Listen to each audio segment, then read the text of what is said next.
প্রিয় শিক্ষার্থীরা, আসসালামু আলাইকুম। সৃষ্টি কলেজ অফ টাঙ্গাইলের অনলাইন ক্লাসের পক্ষ থেকে তোমাদেরকে জানাই আন্তরিক শুভেচ্ছা ও অভিনন্দন। আমি তানভীর সুলতানা, স্বপ্না প্রভাষক, রসায়ন।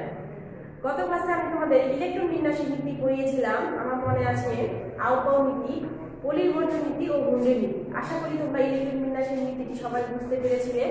তো আমি কিছু গাণিতিক সমস্যা আজকে দেখাবো এবং আজকে আমি তোমাদের ক্লাসে পড়াবো হলো বর্ণালী নিয়ে। বর্ণালী খুব জটিল একটা বিষয়, দেখি আমি তোমাদের সহজভাবে বোঝাতে পারি কিনা। দেখো, আজকে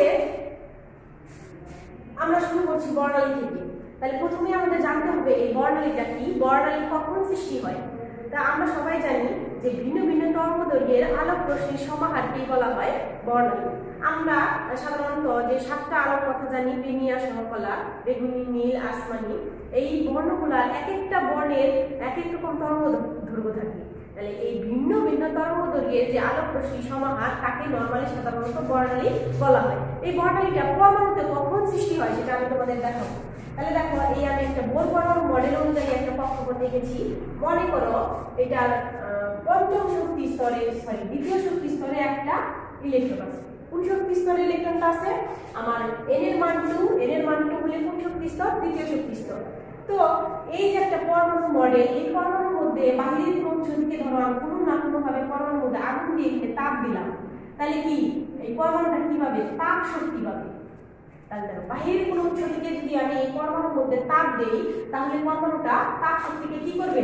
এই তাপ শক্তিটাকে শোষণ করবে। তাহলে দেখো, মনে করো এই দ্বিতীয় শক্তি স্তরে এই ইলেকট্রনটার শক্তি ছিল 10 কিলো জুল।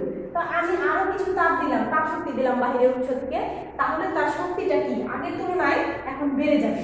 তাহলে দেখো, স্বাভাবিকভাবে চিন্তা করো, আমার কাছে যখন 10,000 টাকা থাকবে তখন আমি কি করব? তখন আমার যে জীবনযাত্রার যে মান থাকবে, আমার কাছে যখন 20,000 টাকা থাকবে তখন আমার জীবনযাত্রার মানটা কি এমনিতেই চেঞ্জ হয়ে যাবে। ধরো এই 10,000 টাকা বেতন পেয়ে আমি অবশ্যই 5,000 টাকার বাসা ভাড়া থাকবো।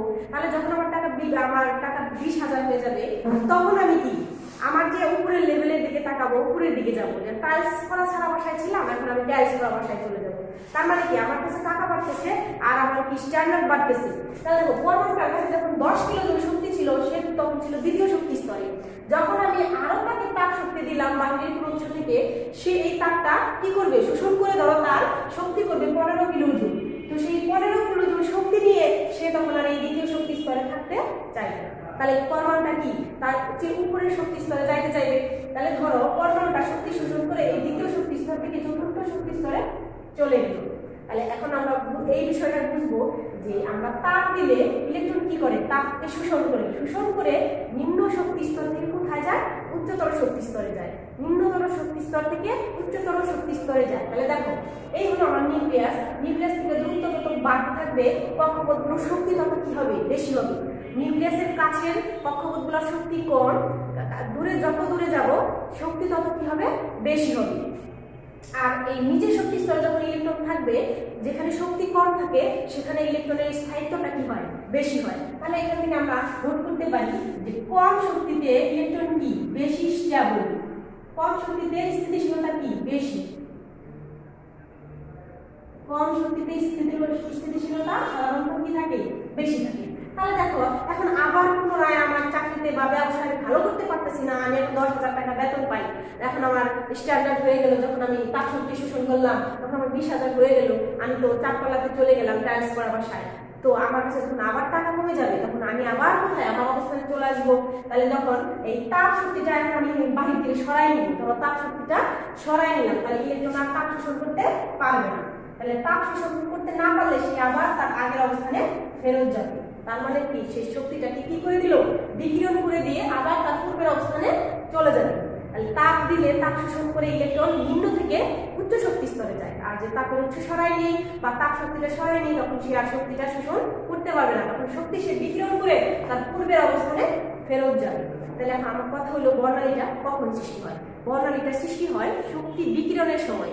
শক্তি বিকিরণের সময় ইলেকট্রন যখন এই চতুর্থ শক্তি স্তর থেকে শক্তি বিকিরণ করে কোথায় যাবে? এই দ্বিতীয় শক্তি স্তরে ফেরত যাবে, তখনই আমার এই বর্ণালীটা সৃষ্টি হবে। এখানে যদি আমি একটা পর্দা দিই, তাহলে দেখবো যে পর্দার মধ্যে ইলেকট্রন যখন শক্তি বিকিরণ করবে তখন পর্দার মধ্যে কিছু আলোর রেখা দেখা যাবে। এগুলো হলো আমার আলোর রেখা, আলোর রেখা, আলোর রেখা। এই রেখাগুলোকে বলা হয়, বা আলোর যে এই রেখাগুলো এগুলোকে বলা হয় বর্ণালী। তাহলে বলো তো বর্ণালী কখন সৃষ্টি হয়? শক্তি শোষণের সময় না শক্তি বিকিরণের সময়? তাহলে আমরা দেখলাম ইলেকট্রন যখন শক্তি বিকিরণ করে সেই বিকিরিত শক্তিটা পর্দার উপরে ফেললে কতগুলো আলোর রেখা বা পট্টি দেখা যায়। এই আলোর রেখা বা পট্টিকেই বলা হয় বর্ণালী। তাহলে বর্ণালী সৃষ্টি হয় শক্তি বিকিরণের সময়। তাহলে দেখো বর্ণালী আমরা সৃষ্টি করে ফেলছি। তাহলে বর্ণালী সৃষ্টির জন্য সাধারণত কয়টা কক্ষপথ দরকার হয়? বর্ণালী সৃষ্টির জন্য 2টা কক্ষপথ দরকার। এখন বোর পরমাণু মডেল অনুযায়ী বর্ণালী সৃষ্টি করলাম। এখন এই বর্ণালী কে আমরা কিভাবে ব্যাখ্যা করতে পারি যে বর্ণালী কিভাবে সৃষ্টি হয়, বর্ণালী সৃষ্টির জন্য কয়টা কক্ষপথ দরকার আমরা এগুলো জানলাম। এখন দেখো মনে করো ইলেকট্রনটা এখন চতুর্থ শক্তি স্তরে, পঞ্চম শক্তি স্তরে আছে। ইলেকট্রনটা এটা হলো আমার পঞ্চম শক্তি স্তর। পঞ্চম শক্তি স্তরে থাকার সময় তাকে আমরা প্রকাশ করতেছি N2 দ্বারা। ইলেকট্রনটা যখন এই পঞ্চম শক্তি স্তর থেকে শক্তি বিকিরণ করে আমার এই প্রথম শক্তি স্তরে চলে যাবে, দেখো পঞ্চম থেকে ইলেকট্রনটা শক্তি বিকিরণ করে এই প্রথম শক্তি স্তরে যাবে। তাহলে প্রথম শক্তি স্তরকে প্রকাশ করতেছি N1 দ্বারা, আর ইলেকট্রন যখন পঞ্চম শক্তি স্তরে আছে তখন তাকে প্রকাশ করতেছি কি N2 দ্বারা। তাহলে এটা হলো আমার এই পঞ্চম শক্তি স্তর হলো উচ্চতর শক্তি স্তর, উচ্চতর শক্তি স্তর, আর N1টা হলো আমার নিম্নতর শক্তি স্তর। তাহলে ইলেকট্রন উচ্চতর শক্তি স্তর থেকে যখন নিম্নতর শক্তি স্তরে যায় তখনই সাধারণত বর্ণালীটা সৃষ্টি হয়। তাহলে উচ্চতর শক্তি স্তরকে প্রকাশ করতেছি ধরো আমি N2 দ্বারা, আর নিম্নতর শক্তি স্তরকে প্রকাশ করতেছি আমি N1 দ্বারা। তাহলে আমার কথা হলো যে এখানে যদি N1 আর N2 লিখি, N2 কখন হয়? N2 যখন N2 এর মান হবে আমার উচ্চতর শক্তি স্তর, N1 এর মান হবে আমার নিম্নতর শক্তি স্তর, এর দ্বারা প্রকাশ করতেছি। তাহলে এই যে আমি বললাম যে ইলেকট্রন উচ্চতর শক্তি স্তর থেকে নিম্নতর শক্তি স্তরে গেলে আলোর রেখা বা পট্টি পাওয়া যায়। এইরকম বিজ্ঞানীরা বিভিন্ন সময় পরীক্ষা করে দেখেন যে 5টা সিরিজ পাওয়া যায়। এই 5টা সিরিজের নাম আমরা আগে মুখস্থ করি। তাহলে দেখো লাইম্যান সিরিজ, প্রথম সিরিজটা কি দেখতে পাই আমরা লাইম্যান, দ্বিতীয় সিরিজটা দেখতে পাই বার্মান, তৃতীয় সিরিজটা দেখতে পাই আমরা প্যাস্টেন, চতুর্থ শক্তি স্তরে দেখতে পাই ব্র্যাকেট, পঞ্চম শক্তি স্তরে দেখা যায় এই ফুল সিরিজ। তাহলে ইলেকট্রন বর্ণালী কয়টা সিরিজ? বর্ণালী 5টা সিরিজ দেখতে পাই। নতুন একটা সিরিজ আবিষ্কার হয়েছে, তার নাম হলো হামফ্রিজ সিরিজ, হামফ্রিজ সিরিজ। তাহলে দেখো প্রথম বর্ণালী যে প্রথম সিরিজটা পাই তা হলো লাইম্যান, দ্বিতীয়টা বার্মান, প্যাস্টেন, ব্র্যাকেট, ফুল, আরেকটা বললাম আমি হামফ্রিজ সিরিজ। দেখো N1 এর মান 1 2 3 4 5 6 হতে পারে। এখন N1 এর মান 1 হলে হবে লাইম্যান, 2 হলে হবে বার্মান সিরিজ, 3 হলে হবে প্যাস্টেন, 4 হলে হবে ব্র্যাকেট, 5 হলে হবে ফুল সিরিজ, 6 হলে হবে হামফ্রিজ সিরিজ। আবার বলতেছি যখন N1 এর মান 1 তখন আমরা কোন সিরিজ পাবো? লাইম্যান সিরিজ পাবো। N1 এর মান যখন 2 হবে তখন বার্মান হবে, 3 হলে হবে প্যাস্টেন, 4 হলে হবে ব্র্যাকেট, 5 হলে হবে ফুল এবং 6 হলে হবে হামফ্রিজ সিরিজ। এখন আমার কথা হলো যে N1 এর মান 1 2 3 4 5 হতে পারে, তাহলে মানে N2 এর মানটা কি হবে? তাহলে দেখো N2 এর মানটা কি হয় সেটা আমি তোমাদের এখন দেখাবো। N2 ইলেকট্রন যখন এই পঞ্চম শক্তি স্তর থেকে প্রথম শক্তি স্তরে ফেরত আসবে তাহলে তাকে আমরা বলবো লাইম্যান সিরিজ। আবার বলতেছি উত্তেজিত ইলেকট্রন যখন উচ্চতর শক্তি স্তর পঞ্চম শক্তি স্তর থেকে বা যে উচ্চতর শক্তি স্তর থেকে সবাই প্রথম শক্তি স্তরে ফেরত আসবে তখন বর্ণালী যে সিরিজটা পাবো তখন তার নাম হবে লাইম্যান সিরিজ। তাহলে N1 এর মান যদি 1 হয় তাহলে N2 1 এর যে উচ্চতর শক্তি স্তর কোনটা? 2, আর কি আছে? 3 আছে, 4 আছে, এইভাবে আমার অসংখ্য ইনফিনিটি পর্যন্ত এগুলো সবাই 1 এর উচ্চতর শক্তি স্তর।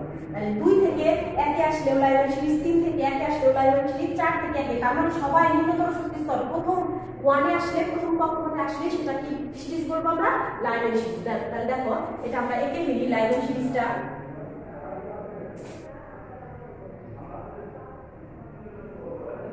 2 3 4 5 6। তাহলে দেখো আমি এখানে সিরিজ লিখেছি K L M N O, K L M N O P. ষষ্ঠ শক্তি স্তর থেকে সবাই আবার প্রথম শক্তি স্তর কোনটা? এইটা। সবাই ফেরত আসতেছে কোথায়? একই। আবার দেখো এটা হলো আমার 6, এটা হলো 5, এটা হলো 4, 3, 2, এটা হলো আমার 1 এর মান। তাহলে দেখো 6 থেকে 1 এ আসলে আমরা কি সিরিজ বলতেছি? লাইনের সিরিজ। একই ভাবে দেখো 5 থেকে 1 এ আসলেও সেটা আমার হবে, তারপর 4 থেকে 1, 2 থেকে 1 আর 1 থেকে 1। তাহলে এই যে বর্ণালী যে সিরিজটা পেলাম, এই সিরিজটার নামই লাইনের সিরিজ। লাইনের সিরিজ। মানে এই সিরিজটা প্রথম বিজ্ঞানী লাইম্যান দেখেন, এই জন্য এই সিরিজের নাম বলা হয় লাইম্যান সিরিজ। লাইম্যান সিরিজ বর্ণালীর অতিবেগুনী অঞ্চলে পাওয়া যায়। কোন অঞ্চলে পাওয়া যায়? অতিবেগুনী অঞ্চলে। তাহলে দেখো ইলেকট্রন যখন উচ্চতর শক্তি স্তর 6, 5, 4, 3, 2 থেকে প্রথম শক্তি স্তরে সবাই ফেরত আসবে, তখন বর্ণালীর যে সিরিজটা পাবো তার নাম হবে লাইম্যান সিরিজ। এভাবে লিখেছি দেখো। এখন 2 এর যে উচ্চতর শক্তি স্তর কি 3, 4, 5 যদি অসংখ্য হলে সেই সিরিজের নাম আমি দিব এই বামার সিরিজ। কি সিরিজ বলবো বলো? বামার সিরিজ। এইভাবে লিখি আমি। 1 হলে আমরা পাবো এই লাইম্যান সিরিজ, 2 হলে আমরা পাবো এই বামার সিরিজ। ইলেকট্রন যখন এই তৃতীয় কক্ষপথে ফেরত আসবে, তাহলে 3 এর চেয়ে বড় কক্ষপথ কি 4, 5, 6, 7 এভাবে অসংখ্য, তখন আমরা পাবো কি প্যাস্টেন সিরিজ।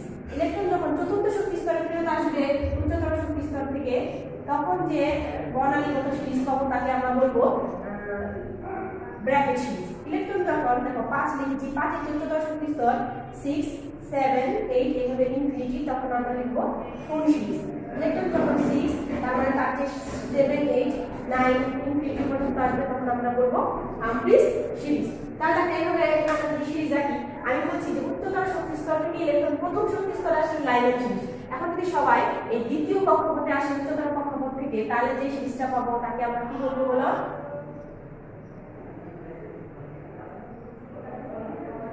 তাহলে যে এই যে সিরিজটাকে পেলাম, এটার নাম দেবো আমরা বামার সিরিজ। এটার নাম কি? বামার সিরিজ। তাহলে দেখো এই বামার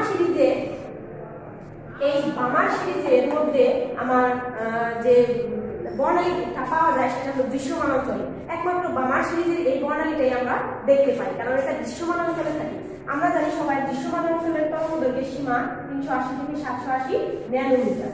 380 থেকে 780 ন্যানোমিটার। আর আমার বামার সিরিজের যে তরঙ্গদৈর্ঘ্য সেটা হলো 400 থেকে 650, যা এই সীমার মধ্যে পড়ে। এই জন্য বামার সিরিজটা দৃশ্যমান, আর সব যে বর্ণালী সিরিজ তা হলো কি অদৃশ্য, চোখে দেখা যায়। তাহলে একইভাবে যদি প্যাস্টেন সিরিজ আঁকি, তাহলে আমার কি হবে? উচ্চতর শক্তি স্তর থেকে ইলেকট্রন যখন এই তৃতীয় শক্তি স্তরে ফেরত আসবে, তখন যে সিরিজটা পাবো এটাই হলো আমার প্যাস্টেন সিরিজ। এখন ইলেকট্রন যখন এই উচ্চতর শক্তি স্তর থেকে এই চতুর্থ শক্তি 1, 2, 3, তাহলে ইলেকট্রন যখন এই চতুর্থ শক্তি স্তরে ফেরত আসবে, তখন আমরা বর্ণালী যে সিরিজটা পাবো সেটা হলো আমার ব্র্যাকেট সিরিজ। আর ইলেকট্রন যখন এই পঞ্চম শক্তি স্তরে ফেরত আসবে, উচ্চতর শক্তি স্তর থেকে এই পঞ্চম শক্তি স্তরে ফেরত আসবে, তখন তাকে আমরা বলবো কোন সিরিজ। কোন সিরিজ। এই হলো আমার লাইম্যান, বামার, প্যাস্টেন, ব্র্যাকেট আর হলো কোন সিরিজ। এই সিরিজ অনুযায়ী আমাদের অঙ্ক করতে হবে। এখন যদি বলি যে লাইম্যান সিরিজের দ্বিতীয় লাইন মানে কি বলবো? লাইম্যান সিরিজের দ্বিতীয় লাইন কি? লাইম্যান সিরিজের দ্বিতীয় লাইন বলতে তুমি কি বুঝো? দ্বিতীয় লাইন। লাইম্যান সিরিজের দ্বিতীয় লাইন। তাহলে তোমরা সবাই জানো লাইম্যান সিরিজ মানে n1 এর মান কত? n1 এর মান লাইম্যান, কারণ আমরা প্রথম সিরিজের নাম জানি কি লাইম্যান। তাহলে লাইম্যান সিরিজে n1 এর মান n। তাহলে n2 এর মান কত? n2 এর মান হবে n1 প্লাস যে লাইনটা দেওয়া আছে আমার সেই লাইন সংখ্যা n লাইন। তাহলে n1 এর মান হলো আমার 1 আর লাইনের সংখ্যা কত? 2। তাহলে n2 এর মান কত? 3। তাহলে n1 এর মান 1, n2 এর মান 3। তাহলে দেখো উচ্চতর শক্তি স্তর ও নিম্নতর শক্তি স্তর এর মধ্যে সম্পর্ক দেখো। তাহলে উচ্চতর শক্তি স্তরকে প্রকাশ করি আমরা n2 দ্বারা, নিম্নতর শক্তি স্তরকে প্রকাশ করি আমরা n1 দ্বারা। তো এই দুইটার সাথে তরঙ্গদৈর্ঘ্যের সম্পর্ক প্রকাশ করার জন্য বিজ্ঞানী রিডবার্গ একটা সমীকরণ দেন। তাহলে দেখো আজকে ক্লাসে দেখাচ্ছি আমি রিডবার্গ সমীকরণ। রিডবার্গ সমীকরণ হলো 1/λ = nu hal = r is gt square 1/n1 square - 1/n2 square। এই সমীকরণ দ্বারা আমরা যে কোনো সিরিজের যে কোনো লাইনের তরঙ্গদৈর্ঘ্য বের করতে পারবো। এটাকে বলা হয় হিলবার্ট সমীকরণ। এখানে ল্যাম্ডা মানে কি আমরা সবাই জানি, তরঙ্গ দৈর্ঘ্য। n1 এর মান হলো ইলেকট্রন নিম্নতর যে শক্তি স্তরে ফেরত আসে,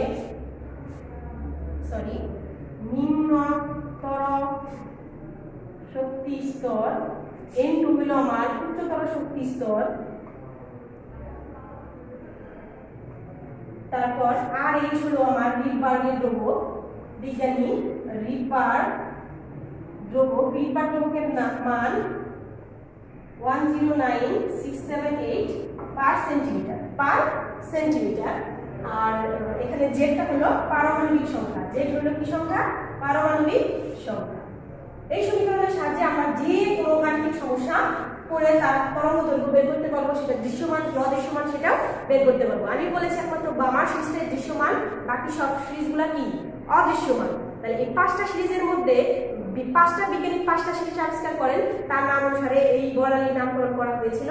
আজকে তোমরা এই পর্যন্তই শিখো। আগামী ক্লাসে আমরা এই বর্ণালীর গাণিতিক সমস্যা নিয়ে কথা বলবো।